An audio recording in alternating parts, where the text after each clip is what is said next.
Assalamualaikum warahmatullahi wabarakatuh. Sampurasun.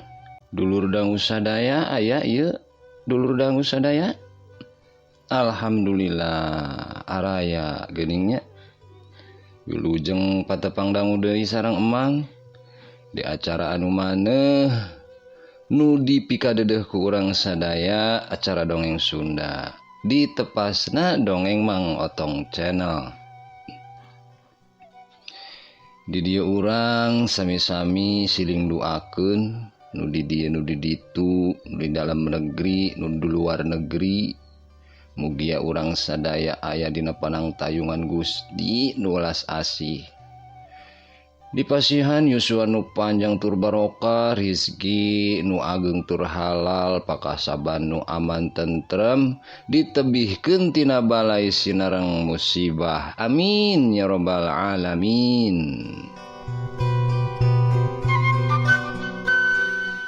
Hatur nuhun kasadaya dulur dangu nu tas satia manco satia ngadangukeun dongeng-dongeng emang.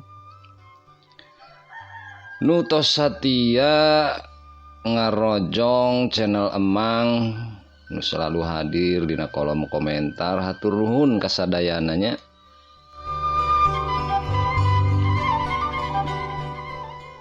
Oge kangge dulur dangu sadaya anu nembean pisan nepangan ieu channel, mangga di subscribe heula, teras ditoel tombol loncengna supados kenging pemberitahuan atanapi notifikasi lamun emang neraskeun hanca dongeng nu katunda. Hatur nuhun dilajengkeun nya, di share saseueur-seueurna dibagikeun.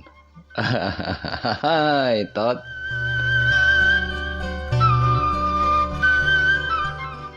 Hayu urang teraskeun cariosan nu katunda dina jejer carios Dedemit Leuwih Buyut Yasana Ki Dagar di bagian anu ka salikur.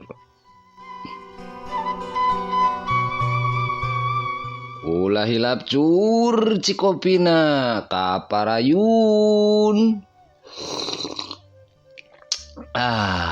Hai tot.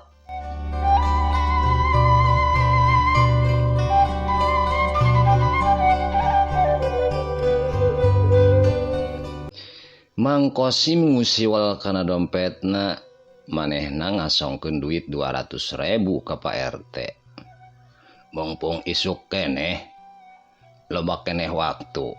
Pak RT jang Suma, tah bawa heula 200.000. Geusan meuli atawa panjer domba hideung, mun kurang gancang bebeja ka dieu. Duit teh kapaksa ditampanan ku Pak RT. Hatur nuhun kan, mung bae abdi kedah milari domba hideung ka mananya. Bilih bae agan gaduh kenalan anu ngurusan domba hideung. Coba datangan Kang Ade Sukarna di Cicadas. Manehna bandar domba, manehna ngurusan puluhan domba. Sugan bae masih aya stok domba hideung anu melestreng hideung kabeh. Atawa ka Kang Tajudin di Sumedang. Salianti ahli kana ngurut, anjeunna oge seueur dombana. Lamun di Sumedang kosong, teang di Jati Handap ka Abah Agus Setiawan. Mun can panggih keneh, tepungan Kang Nuryamin, Kang Omen, ngan kade ulah Kakang Andri. Eta mah lain bandar domba, tapi tukang sendal.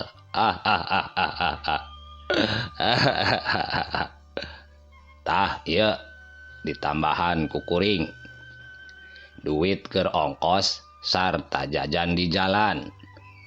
Ceuk Mang Kosim bari ngasongkeun deui duit 10.000 rupiah. Muhun gan, hatur nuhun. Kami permios heula margi dibujeng ku waktu ieu teh. Sanggeus nampanan deui duit mah Pak RT jengjang Suma teh amitan ka Mang Kosim. Maranehna gagancangan indit pikeun neangan embe kendit.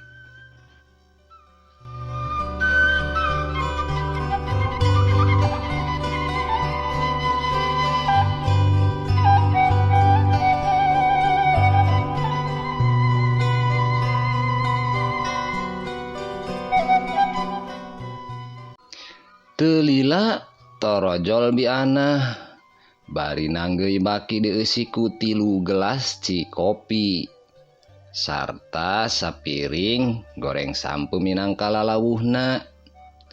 "Kamarana semah teh Kang?" tanya bianah ka salakina bari neundeun baki dina meja. "Geus arindit nah," walon Mang Kosim. "Aya naon cenah Kang? Pak RT jengjang Suma kadarieu isuk-isuk keneh?" "Rek menta si Jaliteng." Jaliteng. Si Jeliteng geusan pitumbaleun nah." "Emangna si Jeliteng rek ditumbalkeun pikeun naon Kang?" "Watuh barabat memang Kosim nyaritakeun. Sakabeh obrolanna jeung Pak RT katut jang Suma. Tah kitu tujuan maranehna teh nah," pungkas Mang Kosim. "Atuh lain dibikeun bae Kang. Gampang akang mah bisa meuli deui domba anu leuwih gagah." "Is, lalawora ari nyarita teh nyaneh mah. Si Jeliteng teh domba ka meumeut akang. Domba ka nyaah rek dibikeun ka buhaya sangeunahna bae." "Enya, tapi na apan urang teh kudu oge nulungan batur. Komo ieu mah pikeun nyalametkeun warga lembur sorangan Kang. Bari napan eta domba teh lain dipenta Kang, tapi narek dibeuli ku Pak RT nage." "Yeuh nah, akang mah rido-rido bae lamun pikeun nulungan jalma sejen. Lamun nu cilakana jang Suma, si Usro atawa anu sejen ku akang pasti si Jeliteng bakal dibikeun. Tapi pan ieu mah pikeun nyareatan si Kemed, jalma nurus tunjung anu geus nyiksa anak urang baheula, oge anu harita ngoroyok akang jeung dununganana. Manya akang rek nulungan musuh." "Kang, sing ikhlas we. Bisi mah bener lamun Mang Kemed teh geus maot di jero walungan. Geus teu kudu ngungkit-ngungkit anu geus lila kaliwat Kang." "Menggeus anah, akang mah rek indit. Rek ngaroris kebon heula di imah bae mah ke Pak RT jengjang Suma daratang deui." Mang Kosim nguyup heula ci kopi tuluy ngaleos indit.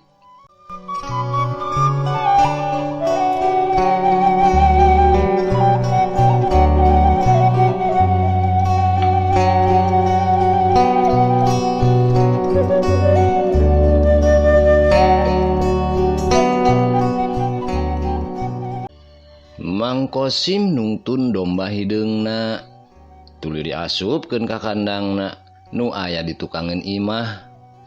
Rengseng ngampihkeun si Jeliteng, Mang Kosim gancang ka hareup imah.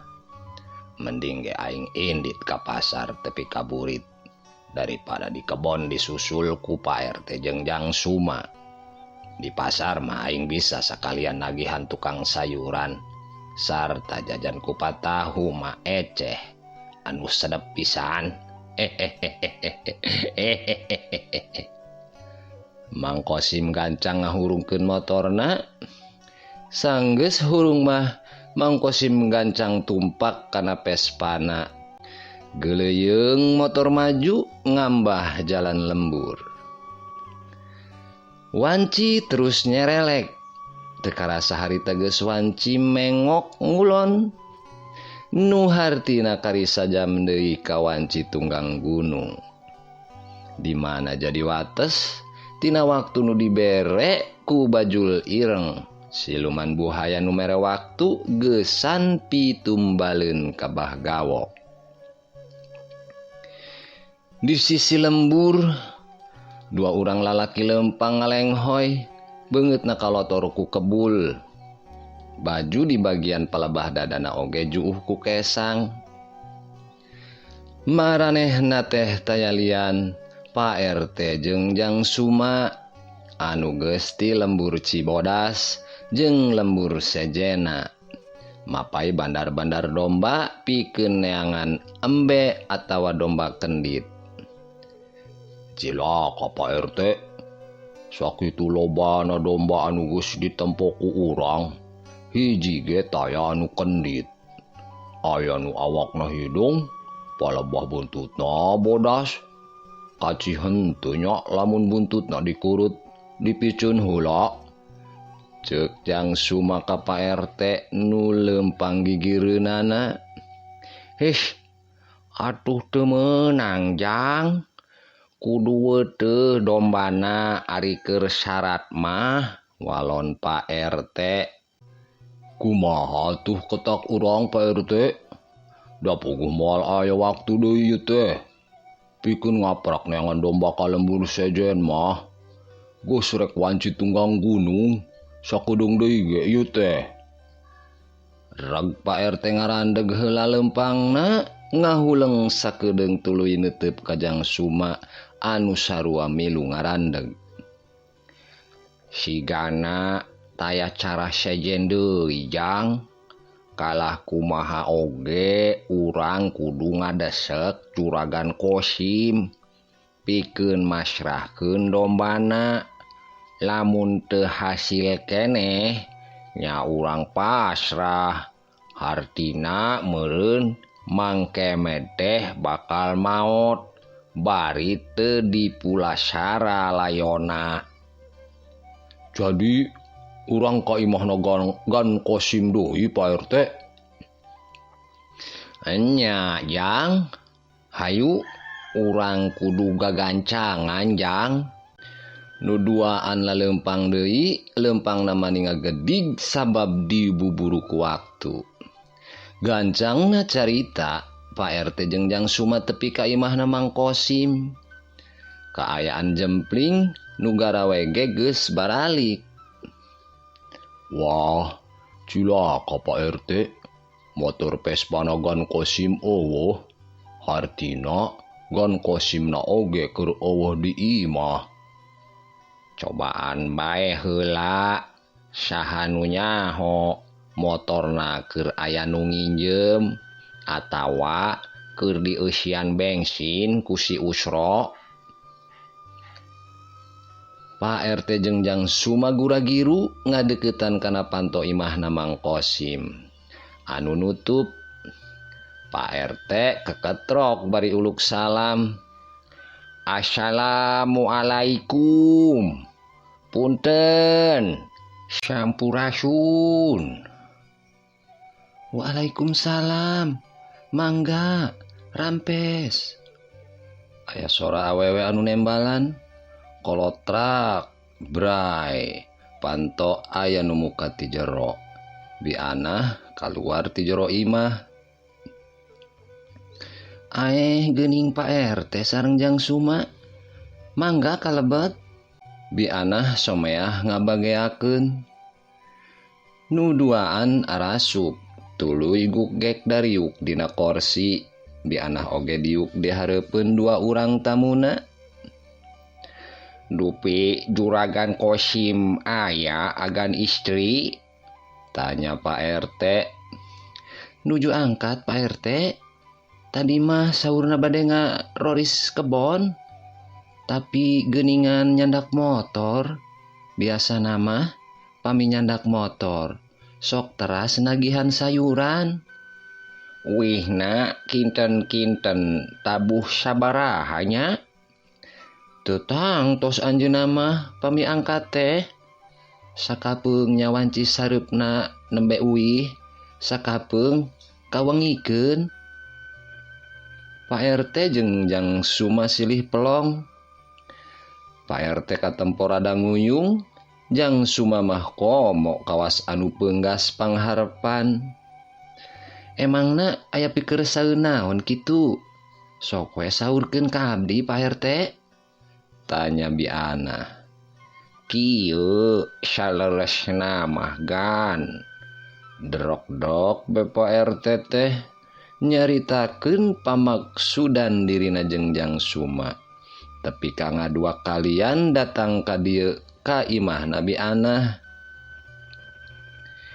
Kitu pamaksadan teh gan, Pak RT mungkas caritana tuluy ngeluk tungkul. Biana ngahuleng, batina perang sabil, sabab Biana cicing bae Pak RT antukna nyarita deui. Kumargi juragan Kosimna teu aya, sareng waktos tosonten, abdi sareng Jang Suma bade amitan bae agan istri. Hawatos ka juragan Barkah, Bah Gawok sareng anu sanesna bilih dedepeun margi pasti ngantosan habar ti abdi sareng Jang Suma. Kieu bae atuh Pak RT, domba hideung teh candak bae ku Pak RT. Dombana aya di pengker, ceuk Biana antukna nyokot kaputusan. Sanajan pasti salakina bakal ngambek ka manehna. Biana teh hatena ngarasa teu tega lamun tepi ka henteu nulungan. Tangtuna manehna bakal ngarasa era ku jalma salembur lamun seug teu mikeun domba hideung eta. Ras Biana teh inget kana kaayaan ka tukang di mana karasa weritna sawaktu kerja di jalma sangsara, karasa sedihna lamun eueuh jalma anu daek nulungan teh. Leres ieu teh gan, Pak RT neuteub ka Biana kawas anu teu percaya. Leres, candak bae eta domba. Abdi teh emut ka jasa-jasana Pak RT sawaktos abdi nuju sesah kapungkur. Pami aya kasusah pasti bae ngadongkapan ka Pak RT. Kumaha upami juragan pameget bendugan? Jang Suma milu nyarita. Keun, abdi anu tanggel waler, Jang. Enggal candak dombana bisi burit manten. Atur nuhun pisan gan, ku abdi dicandak dombana ayeuna. Jang Suma gagancangan kaluar ti imah tuluy nuju ka kandang domba anu aya di tukangeun imah. Teu lila Jang Suma geus balik deui bari nungtun si jeliteng domba hideung ka meumeutna juragan Kosim. Hatur nuhun agan istri, ieu artos dombana. Pak RT gancang ngasongkeun duit pamere Mang Kosim keur tadi isuk, bari ditambahan ku duit anu ti juragan Barkah. Wios Pak RT, teu kedah diartosan, walon Biana. Wios gan ditampi bae, artosna oge ti juragan Kosim da. Pak RT ngagolerkeun duit dina luhur meja, tuluy amitan. Abdi permios gan, dombana ku abdi dicandak, sakali deui hatur nuhun pisan gan, ceuk Pak RT anu hatena ngarasa mobok manggih gorowong.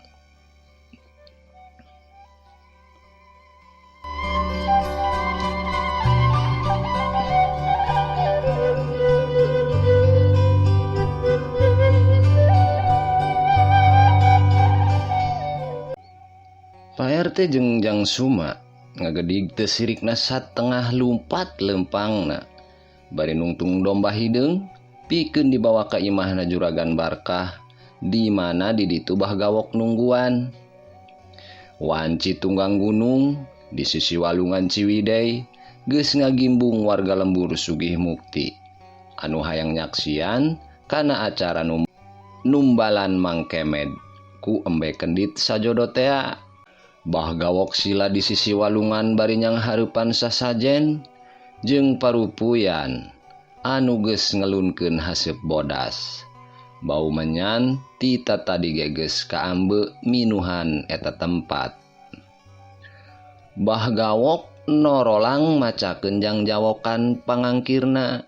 Bari teu eureun-eureun ngawurkeun menyan bodas kana parupuyan.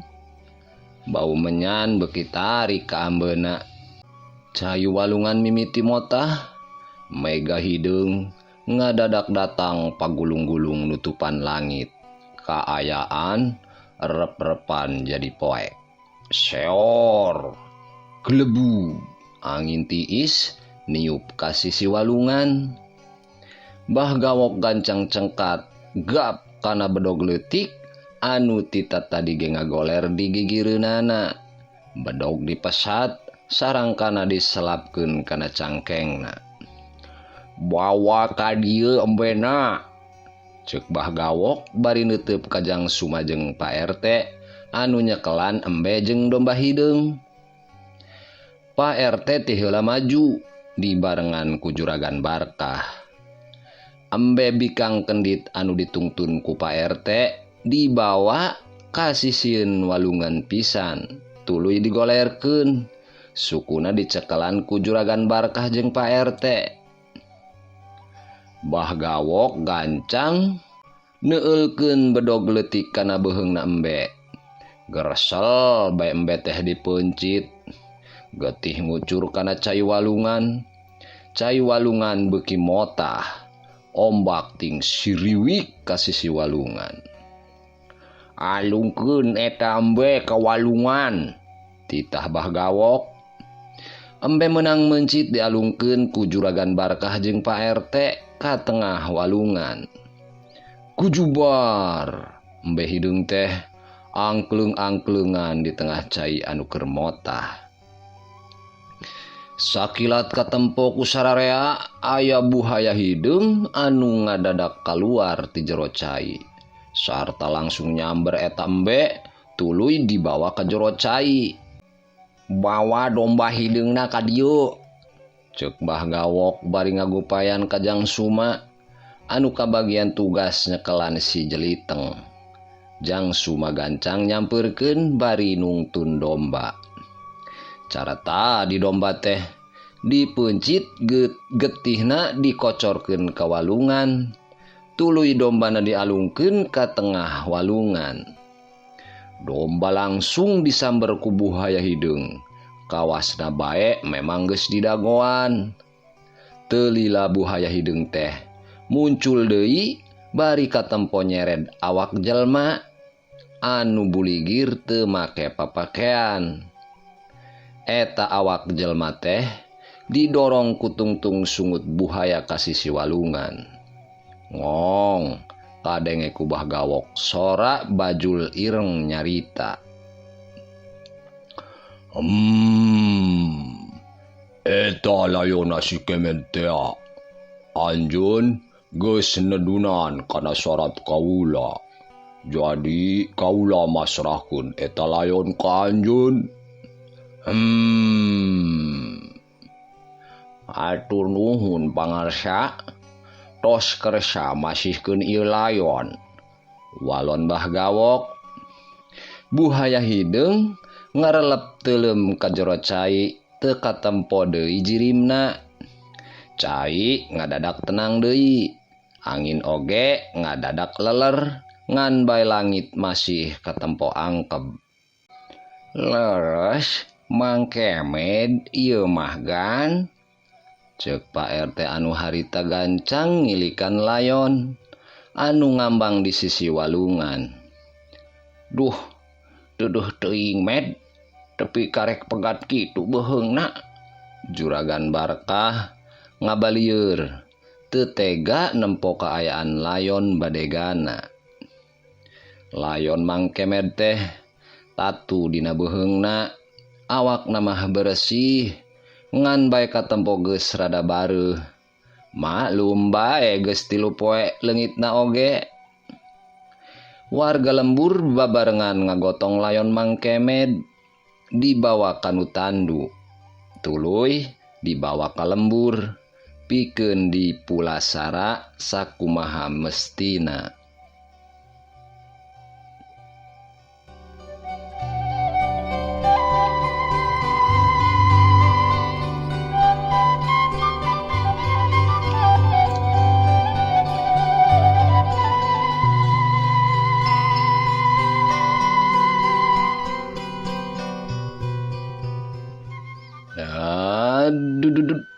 Duduh, hahai tot. Waktosna teu kapan dulur dangu sadaya. Emang tunda heula ieu cariosan semet dieu. Mugia urang dipasihan yuswa nu panjang oge barokah supados urang tiasa patepang dangu deui di cariosan nu salajengna. Amin ya rabbal alamin. Teu bosen-bosen emang nyuhunkeun dihapunten tina sagala kalepatan oge tina sagala kakurangan, boh tina medarkeun ieu dongeng oge tina ucap-kecap bahasa Sundana. Urang pulungan nu endahna, urang alungkeun anu barututna. Emang seja undur diri. Akhiru kalam. Wassalamualaikum warahmatullahi wabarakatuh. Permios.